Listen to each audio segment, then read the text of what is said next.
Hello दोस्तों, आज जैसा आपके जानते हैं कि आज दीपावली है।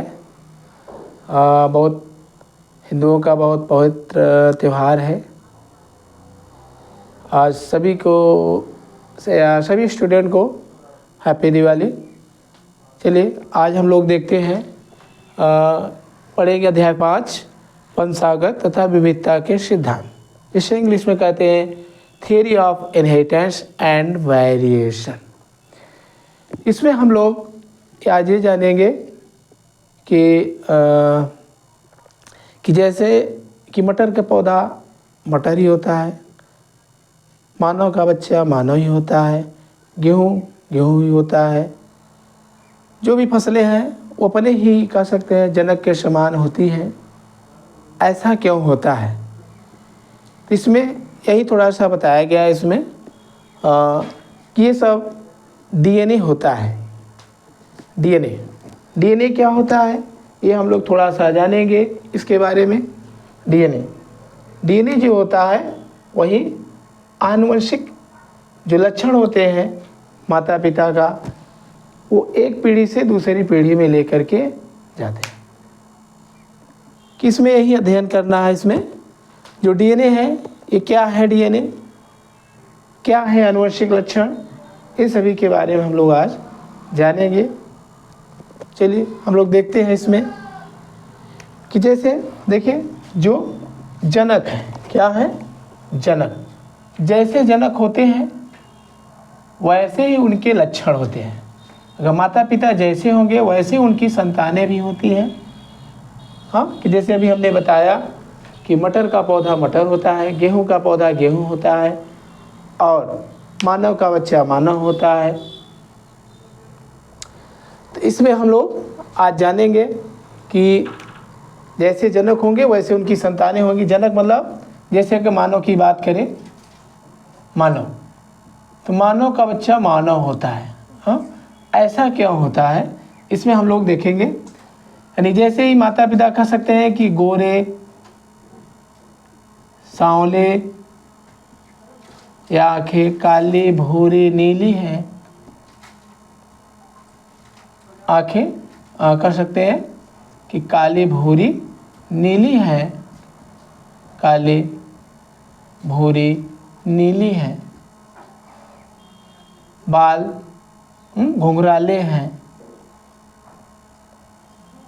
वैसे ही जैसे जनक होंगे वैसे ही उनकी क्या होगी, संतानें होंगी। और ये जो लक्षण है इसे ही कहा जाता है आनुवंशिक लक्षण। तभी हम इसके बारे में अध्ययन करेंगे। तो या इसमें हम और जान सकते हैं कि जैसे कि मटर हम लोग बोते हैं, मटर का पौधा मटर ही होता है, गेहूं का पौधा गेहूं ही होता है, मानव का बच्चा मानव ही होता है। ऐसा क्यों? ये जो युग्मक होते हैं, जब जनन, पिछले अध्याय में हम लोग पढ़े थे, तो जो जनन है तो जनन में आप जानते हैं कि जनन में युग्मक भाग लेते हैं। जनन अभी आप लोग पढ़ेंगे कि जनन मुख्यतः 2 प्रकार का होता है, जैसे कि अलैंगिक जनन और लैंगिक जनन। अलैंगिक जनन सरल प्रकार के जीवों में होता है, सरल प्रकार के जीव, या कह सकते हैं कि जैसे अमीबा है, पैरामीशियम है, युगलीना है, इसमें होता है। इसमें कोई, या कह सकते हैं इस जनन में कोई युग्मक की आवश्यकता नहीं होती, यानी युग्मक की कोई आवश्यकता नहीं होती, जबकि लैंगिक जनन में युग्मक की आवश्यकता होती है। किसकी आवश्यकता? युग्मक की। तो युग्मक अभी हम पढ़ेंगे। युग्मक 2 प्रकार के होते हैं, जिन्हें कहते हैं, या जो नर में बनता है उसे नर युग्मक कहते हैं और मादा में बनता है उसे मादा युग्मक कहते हैं। यही है विशेष प्रकार की कोशिकाएं। इन कोशिकाओं में होता है गुणसूत्र और गुणसूत्र में कर सकते होता है डीएनए। तो इनको हम जैसे कि यन से डिनोट भी कर सकते हैं या कोई संख्या लिख सकते हैं। एक जात में जीवों में गुणसूत्रों की संख्या समान होती है, जबकि अलग अलग जात के जीवों में गुणसूत्रों की संख्या असमान होती है। जैसे हम यहाँ तो इसलिए संख्या मान चलेंगे यन, तो यन या जैसे कि मानव की बात करेंगे तो मानव में 46 होता है। तो ऐसे करते हैं 46, मतलब ये जब युग्मक बनते हैं तो आधे आधे हो जाते हैं, यानी 23 23। नर युग्मक मादा युग्मक ये आपस में फर्टिलाइज करते हैं, यानी निषेचन की क्रिया करते हैं, और निषेचन से बनता है युग्मनज। क्या बनता है? ये 23 23 हो जाते हैं, 46 बनता है युग्मनज। युग्मनज से ही बनता है भ्रूण, और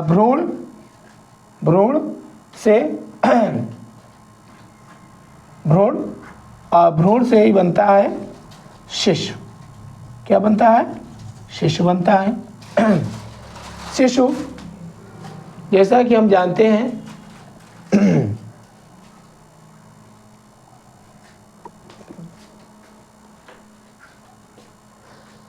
शिशु, तो देख रहे हैं, यानी युग्मक या कुल मिला के जनन दो प्रकार का, लैंगिक अलैंगिक जनन कर सकते हैं। सरल प्रकार के जीवों में होता है, जैसे अमीबा, पैरामीशियम, यूग्लिना, बैक्टीरिया, इन सभी में होता है, और इसमें कोई युग्मक की आवश्यकता नहीं होती। जबकि लैंगिक जनन में युग्मक की आवश्यकता होती है, और युग्मक दो प्रकार के होते हैं, नर युग्मक और मादा युग्मक। इनमें युग्मकों में ही क्या होते हैं? गुणसूत्र होते हैं, और गुणसूत्र ही कर सकते हैं, गुणसूत्र ही क्या करते हैं आपस में, आधा नर युग्मक से आधा मादा युग्मक से गुणसूत्र मिल करके पूरा हो जाते हैं, जिससे बनता है युग्मनज। युग्मनज वृद्धि विकास करके बनाता है भ्रूण, और भ्रूण से बनता है क्या? शिशु। ये अगर बात हो किसकी? मानव की। तो अब मानव में जो शिशु बना, अब वो अपने जनक के जैसा होगा। जनक मतलब जो ये अभी जनक थे, कौन कर सकते हैं? मेल और फीमेल थे, या जिसे कहा गया क्या? माता और पिता कर सकते हैं। कि जैसे ये लोग होंगे वैसे क्या होगी? इनकी संतानें होंगी। ये सब किसके कारण होगा? डीएनए के कारण। तो इसमें गुणसूत्र होता है, गुणसूत्र लिंग का निर्धारण करता है, और गुणसूत्र में होते हैं क्या? डीएनए। क्या होते हैं? डीएनए ही होते हैं जो कि ये सब लक्षणों को क्या कर सकते हैं कि डीएनए में ही जीन्स होता है, जीन्स से लक्षणों को लेकर के जाते हैं। जैसे माता पिता होंगे वैसे उनकी संतानें होंगी। तो कोई भी जीव है, चाहे पादप हो चाहे जंतु हो, कोई भी जीव हो, तो अपने ही जनक के समान होता है। ऐसा क्यों?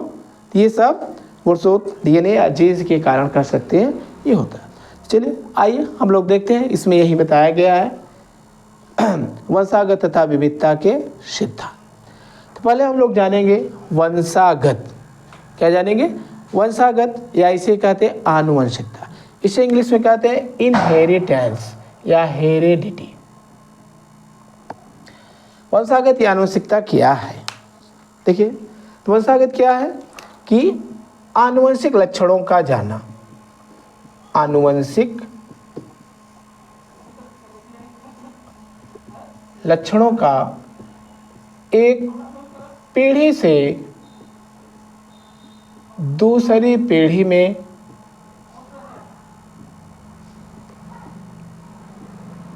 जाने के क्रिया को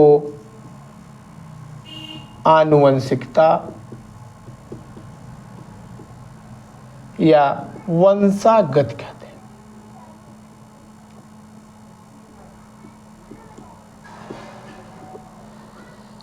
देखिए, इसमें बताया गया कि आनुवंशिक लक्षणों का एक पीढ़ी से दूसरी पीढ़ी में जाने की क्रिया को ही आनुवंशिकता या वंशागत कहते हैं। जैसे कि अभी हमने बताया कि जैसे ही माता पिता होंगे वैसे ही क्या होते हैं? उनकी संतानें होती हैं। और माता पिता के क्या लक्षण होते हैं? क्यों? अभी हमने बताया कि जैसे माता पिता सांवले गोरे हैं वैसे ही क्या होगी? उनकी संतानें भी होंगी। हाँ, कि जैसे गोरे सांवले, आंखें काली भूरी नीली, और बाल क्या है? घुंघराले।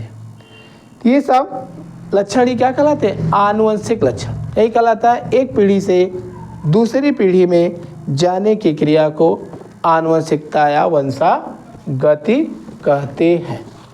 देखिए, दूसरा हम लोग पढ़ेंगे, इसमें आता है कि विभिन्नता। विभिन्नता, या इसे विविधता भी कहते हैं, इसे इंग्लिश में वेरिएशन कहते हैं।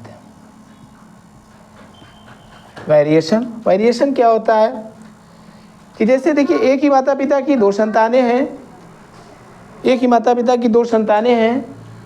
वैसे ही क्या होते हैं उनकी वो होता है कर सकते हैं क्या मतलब एक ही माता पिता की क्या दो संतानें हैं, तो आपस में देखेंगे कि एकदम सेम मैच नहीं करती हैं, और जब सेम मैच नहीं करती हैं तो ऐसा क्यों होता है, तो इसी में देखेंगे इसको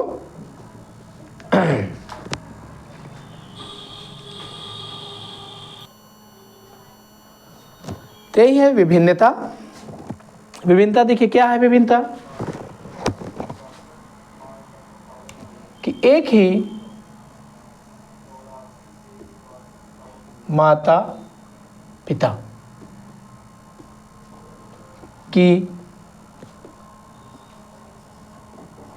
दो सगी संतानों के बीच के अंतर को विभिन्नता कहते हैं। देखिए माता पिता की अगर दो संतानें हैं तो आपस में देखेंगे एकदम मैच नहीं करती हैं, कुछ न कुछ उसमें भिन्नता आ जाती है, उसे ही कहते हैं क्या विभिन्नता। फिर से हम जो लोग जानेंगे कि आनुवंशिकी,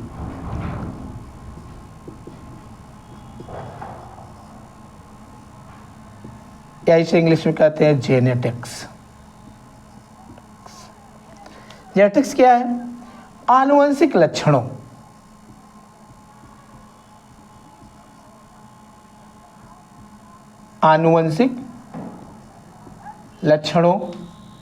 तथा विभिन्नता क्या है विभिन्नता के अध्ययन को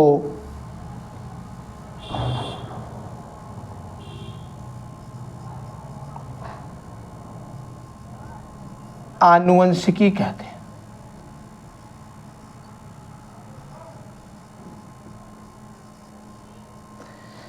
क्या है आनुवंशिक लक्षण तथा विभिन्नता, यानी आनुवंशिक जो लक्षण गए थे वो कैसे गए, विभिन्नता जो संतानों में आई क्यों आई, कि अध्ययन को ही कहते हैं क्या आनुवंशिक, यानी जो आनुवंशिक लक्षण है और जो विभिन्नता है वो क्यों आया ऐसा, इसके बारे में हम लोग जानेंगे।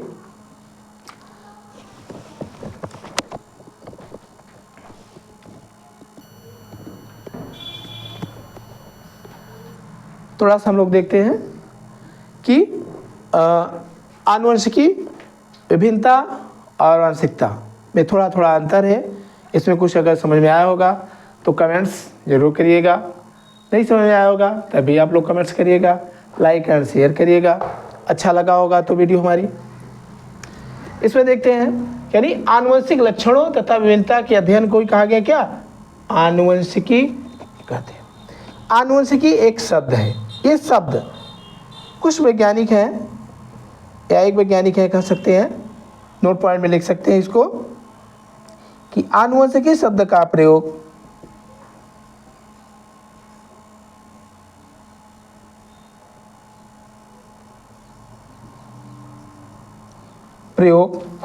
डब्ल्यू बैटसन ने 1905 में किया। यानी आनुवंशिकता या आनुवंशिकी कर सकते हैं। आनुवंशिकी जो शब्द है, इस शब्द का प्रयोग सर्वप्रथम एक वैज्ञानिक थे डब्ल्यू बैटसन 1905 में किया। और फिर है आनुवंशिकी के जनक,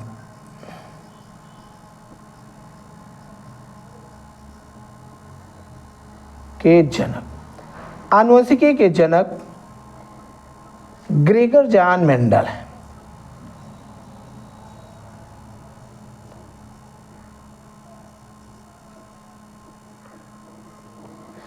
आनुवंशिकी के जनक ग्रेगर जॉन मेंडल हैं। और देखेंगे कि जो आनुवंशिक जनक ग्रेगर जॉन मेंडल हैं, इन्होंने या कर सकते हैं मेंडल, शॉर्ट में लिख सकते हैं, मेंडल ने मटर के पौधे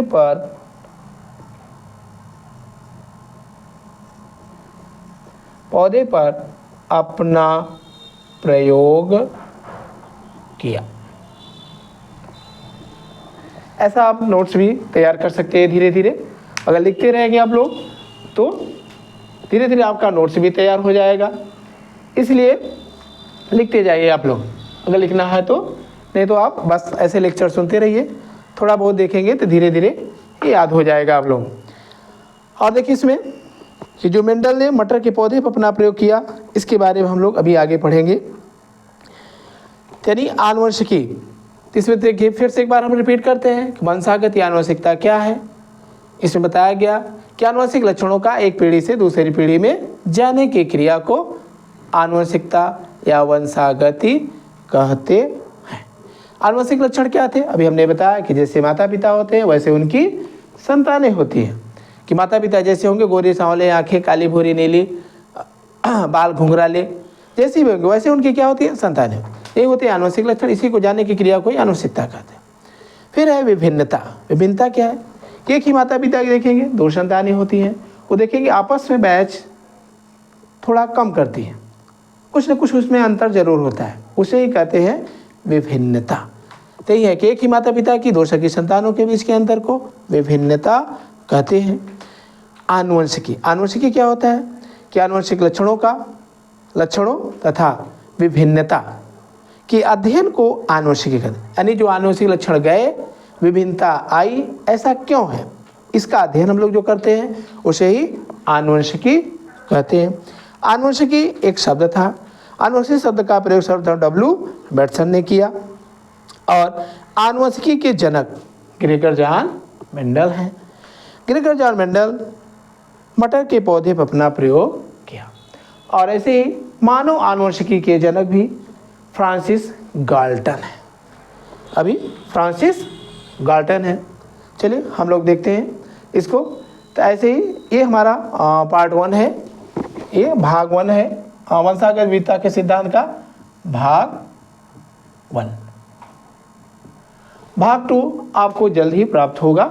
इसके लिए देखने के लिए थोड़ा इंतज़ार करिए आप लोग।